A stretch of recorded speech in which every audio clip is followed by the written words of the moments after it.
ചേർത്തല ആയിഷ കൊലക്കേസിൽ പ്രതി സെബാസ്റ്റ്യനെ കസ്റ്റഡിയിൽ വിട്ടു. 5 ദിവസത്തേക്കാണ് ചേർത്തല കോടതി കസ്റ്റഡി അനുവദിച്ചത്. അശ്വിൻ പാലാഴി ആലപ്പുഴയും ചെയ്തു. അശ്വിൻ, സെബാസ്റ്റ്യനെയും ഐഷയും കണക്ട് ചെയ്ത എന്തെങ്കിലും ലീഡ് അന്വേഷണ സംഘത്തിന് ലഭിച്ചിട്ടുണ്ടോ? ഇപ്പോൾ ജൈനമ്മ, ബിന്ദു അങ്ങനെ പല കൊലക്കേസുകളിലായി ഇയാളെ കേന്ദ്രീകരിച്ചുള്ള അന്വേഷണം തുടരുന്നതാണ്. ഏതെങ്കിലും കേസിൽ കൃത്യമായൊരു കൺക്ലൂഷനിലേക്ക് അന്വേഷണ സംഘത്തിന് എത്താനാകുന്നുണ്ടോ? സുഹേൽ, ജൈനമ്മയുടെയും ബിന്ദുവിന്റെയും തിരോധാന കേസുകൾ കൊലപാതകമായി മാറിയതിന് പിന്നാലെയാണ് ആലപ്പുഴ സ്വദേശിനി ചേർത്തല സ്വദേശിനിയായ ഐഷയുടെ തിരോധാന കേസും കൊലക്കേസായി മാറിയത്. നിലവിൽ അതിൽ ഏക പ്രതി സെബാസ്റ്റ്യനാണ്. 2012 സർക്കാർ ജീവനക്കാരിയെ റിട്ടയർ ചെയ്ത ഐഷയെ കാണാതാവുന്നത്.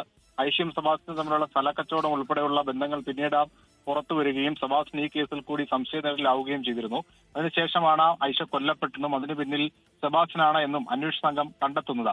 ആ റിപ്പോർട്ട് കഴിഞ്ഞ ദിവസം കോടതിയിൽ നൽകിയിരുന്നു. അതിന്റെ പിന്നാലെയാണ് ഇപ്പോൾ ഇന്ന് സെബാസ്റ്റ്യന് വേണ്ടി കസ്റ്റഡി അപേക്ഷ നൽകിയതും. വരുന്ന 5 ദിവസത്തേക്ക് സെബാസ്റ്റ്യനെ പോലീസിന്റെ നിലവിൽ ചേർത്തല പോലീസാണ് കേസ് അന്വേഷിക്കുന്നത്. കേസ് ഈ പോലീസിന്റെ കസ്റ്റഡിയിലേക്ക് വിടുകയും ചെയ്തത്. ഈ ഐഷ തിരോധാന കേസുമായി ബന്ധപ്പെട്ടായിരുന്നു സെബാസ്റ്റ്യന്റെ സുഹൃത്തായിരുന്ന റോസമ്മ അടക്കം സംശയനിഴലിലേക്ക് വന്നത്. വരും ദിവസങ്ങളിൽ റോസമ്മയുടെ വീട്ടിലും ഒപ്പം ഐഷയുടെ വീട്ടിലും സെബാസ്റ്റ്യന്റെ പള്ളിപ്പുറത്തെ വീട്ടിലുമടക്കം ഈ കേസുമായി ബന്ധപ്പെട്ട് കിടക്കുന്ന പലയിടങ്ങളിലും സെബാസ്റ്റ്യനെ നേരിട്ടെത്തിച്ച് തെളിവെടുക്കാനാണ് അന്വേഷണ സംഘം നിലവിൽ തീരുമാനിച്ചിരിക്കുന്നത്. ഇതിൽ റോസമ്മയുടെ വീടിന് മുന്നിലുള്ള കോഴി ഫാം അടക്കം പോലീസിന്റെ നിരീക്ഷണത്തിലാണ്, സംശയ നിഴലിലുമാണ്.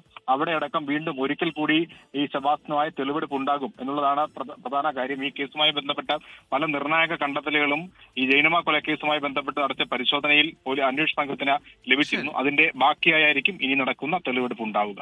സുഹേൽ, ദുരൂഹതയുടെ ഒരു ഹിമാലയമാണ് സെബാസ്റ്റ്യൻ. അതിന്റെ മുകളിൽ കയറി സത്യം പുറത്തെത്തിക്കുക എന്നുള്ളത് ദുഷ്കരമായ ജോലിയാണ്. ഇപ്പോൾ 3 കൊലക്കേസുകളാണ് സെബാസ്റ്റ്യൻ പ്രതി. പക്ഷേ ഒരു കേസിൽ മൃതദേഹം എവിടെയെന്നോ മൃതദേഹങ്ങളുടെ എന്തെങ്കിലും അവശിഷ്ടങ്ങൾ കണ്ടെത്താനോ അന്വേഷണ സംഘത്തിന് ആയിട്ടില്ല. ഇവരെ കണക്ട് ചെയ്യുന്ന ലീഡുകളും വളരെ കുറച്ച് മാത്രമാണ് അന്വേഷണ സംഘത്തിന് ലഭിച്ചത്. എന്തായാലും അതിസങ്കീർണമാണ് മുന്നോട്ടുള്ള കേസിന്റെ യാത്രയും. ലോകത്തെവിടെയായാലും ഏത് സമയത്തും 24 വാർത്തകളും ഓഗ്മെന്റഡ് റിയാലിറ്റി പാക്കേജുകളും എക്സ്പ്ലെയിനറുകളും വിശദമായി കാണാൻ ഞങ്ങളുടെ യൂട്യൂബ് ചാനൽ നിങ്ങൾക്ക് സബ്സ്ക്രൈബ് ചെയ്യാം.